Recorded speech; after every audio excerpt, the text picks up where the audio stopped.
Hey guys, what's up? This is Andrew for TRENDLINES.com. So in this video guys, I am sorry, but I don't have good news. We had a Fed meeting yesterday guys. We had a 50 bips increase in the rates as expected. The guidelines were looking good, but in the end they were not that good. So let's analyze all of that and let's see what is the situation now. Let's get into it. Alright guys, so we're gonna start with AMC. So it's a bloodbath guys on pretty much everything, all the equity market. This is not a AMC related issue. So here we still have this. All right, so we had here the breakout that occurred without volume increase, and like I said in my Discord, so breakout above this wedge upper band. So it's not invalidated yet, right? We are still in a breakout situation. As you can see, we are still, I said 14.5 as a stop loss here in my Discord. I know you guys don't like stop losses, but you know, sometimes it can save your ass. So this was the trade idea I proposed. And for now, we're still above that level. So, I mean, bulls can take back control just looking at AMC, but what is not looking good, guys, is what is happening on the rest of the market. So here, let me just remind you what we are having: breakout, retest. So it's very possible we move up just looking at AMC, all right? We have the bullish divergence. We still don't have the volume, so to confirm this breakout, we need to have a move with volume on the upside, and it needs to happen soon after the breakout. So today it didn't happen, maybe tomorrow. Let's see, it's kind of the last chance for this breakout to give a strong move up.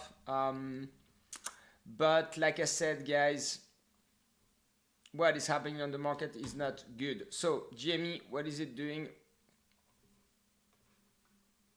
Okay, so here we got rejected here.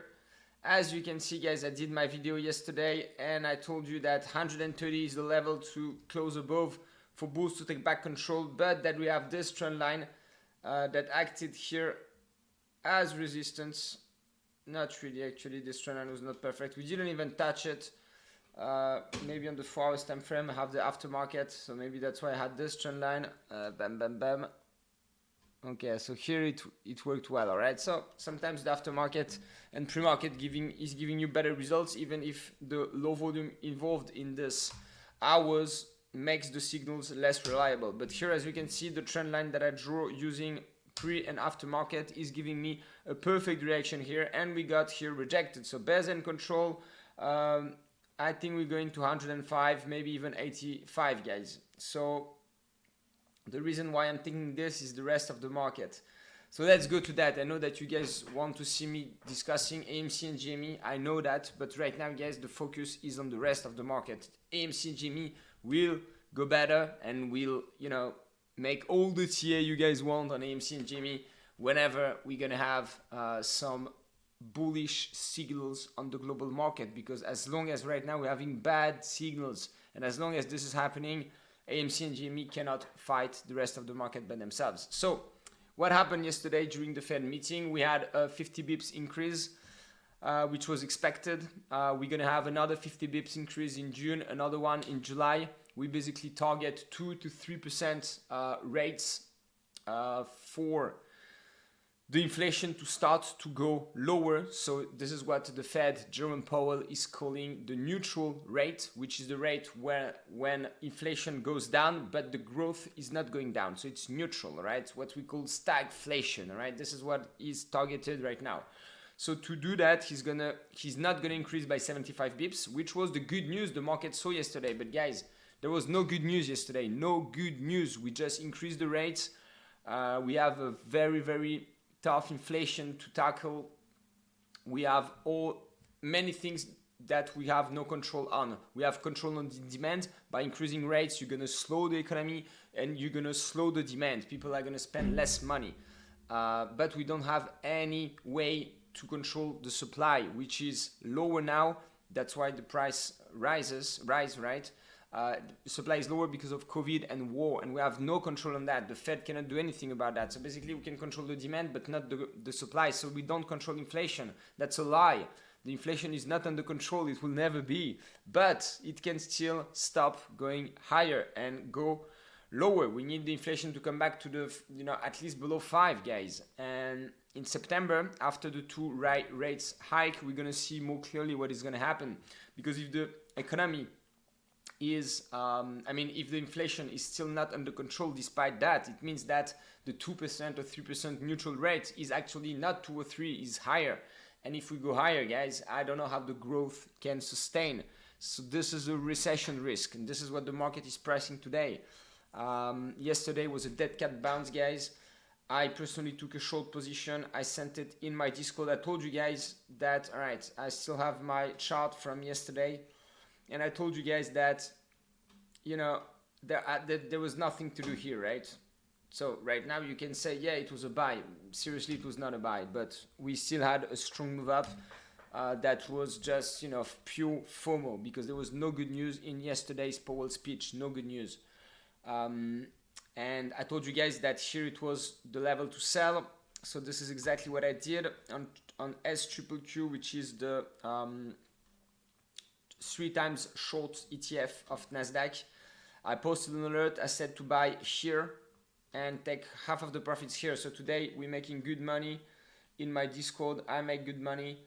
I lose, of course, on my stocks, but guys, I make good money on STRIPLEQ today, so that's very good. Let me just show you that. The alert was here. Sorry, this is the Crypto Bulls Discord that is growing fast, by the way, guys, growing really fast. I will make a video soon about that. We're gonna have this website ready, guys. This is really, really fire. What we're doing is amazing, and we have, a very strong team, very strong plan. We have, we can see the hype coming in the Discord. This project will work, and if you guys are still not onboarded, come now, because otherwise there's not going to be any early bull places left for you. I'm sorry to tell you that. So right now we still have some, so if you want to grab it, come now. Whatever, here, this is the alert I posted. So on the 29th of April, buy at 42, as you can see. We were at 45 at that time. I still had that. And yesterday when we were at 42 here, I confirmed that the trade is valid, and I bought 330 shares here. So I make almost 2K today on this, which is really good, because of course I'm losing on the rest of my position, but today is a very good day for me, thanks to this trade. But whatever. The thing is that right now, what is the situation? On TRIPLEQ, it's not clear, we are here. This level has not been respected. I don't know exactly where is the level here. If I use ELLIOTT wave theory, I feel that there is one more wave to come. All right, the 5th one can go to 280, guys. It can be very brutal. All right, be prepared for that. Be careful if you want to buy the dip, guy. We have some downside that is likely to come here. Why is it likely to come? If I only check, AMC like I did, we are above support. GME is looking bearish now. TRIPLEQ, you're gonna tell me, yeah, but maybe we're gonna have buy the deepers coming and just buying this deep like they always do. Yes, maybe not. Maybe not, guys. Here, if you check STRIPLEQ, we are coming close to resistance. As you can see, we have a very nice consolidation here. So for those who have not bought any STRIPLEQ, there is one more trade to do here above this level. If we come here, then retest, here is a buy, right? You can buy the breakout, you can buy the retests. If you have stocks, not financial advice, but if you see a breakout above 49, guys, careful. And I'm afraid we're going to see it because of this, guys, all right? I told you about that for 2 weeks now. The US 10-year yield have broken out a 40 years resistance. This is not something that should be ignored. This is historic, all right? This, sometimes a breakout is a fake out, right? But if it's not a fake out, guys, this breakout, once again, let me explain quickly for those who have not watched that. The US 10-year yield is pushed by inflation, and it's representing the expected return of equity over a long period of time, here 10 years.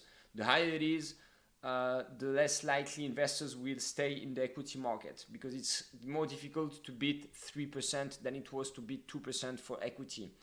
And when this rate is too high, usually there is a rotation from the equity market to the bond market. All right, so people are going to sell equity to buy bonds because it yields better. That's the only reason. But we still have some reasons to believe that with a high inflation, it's tough to, even if you get 3%, but the inflation is 8%, you're still losing 5%, right? So some investors might think, I'm still better off buying some equity, because at least maybe I have the chance to beat the inflation. True, if you want to beat the inflation, don't buy the US 10-year yield. But the equity market is still very high. So it's better to lose 5%, 8 inflation minus 3, which is the real interest rate you get, than losing you don't know how much. So some investors think like that. I'm turning bearish, guys. I've been actually bearish since December. I'm trying to, you know, keep hope, but this signal is not good to me. I told you guys there is still a chance we just get rejected and the equity market bounce. Okay, it happened. There was a bounce, but the US 10-year yield almost didn't move yesterday during the announcement. I mean, it went a little bit down, but not big, you can see. So this was the reason why, to me, we went back to yesterday to 290. The breakout level was 285, guys. So we're still above that. This was just a pullback, and as you can see, we break out, we pull back, and we move higher, right? Typical breakout situation. Of course, it can be a fake out, but guys, this is going higher. The DXY, which is, you know, representing the fear of indebted countries and companies that rush for the dollar to pay back the debt with increasing rates. All right, this is creating tension, and this is a sign of tension. This is double information that we have here. People are scared, and yeah, basically this is the information we get. People rush for the dollar to pay back the debt. So I mean, the environment is just disgusting, guys. This is all I can say. So I would not buy the dip before here. I took some of my profits on TRIPLEQ already because it was a nice trade, but I'm gonna keep half of my position in case we go higher. I hope we won't, but I'm afraid we will, because I have indicators signaling me, for most of them, that this correction is not over. So once again, don't buy 3.7. I mean, not financial advice, but I wouldn't buy that level. I would only be buying at 280. So I'm not saying this is the right trade to do. I'm just saying that whenever TRIPLEQ is at 280, I'm going to go on stocks and buy some dips. All right, not before that. And I'm waiting for a close above 338, which is now a bit far, before turning bullish on the equity market. So that's it for me. I hope you guys enjoyed this video, and if you did, please don't forget to click on the sub, like, and bell button, so you're going to be the first to know when I upload anything new. And stay close to shore. I see you guys.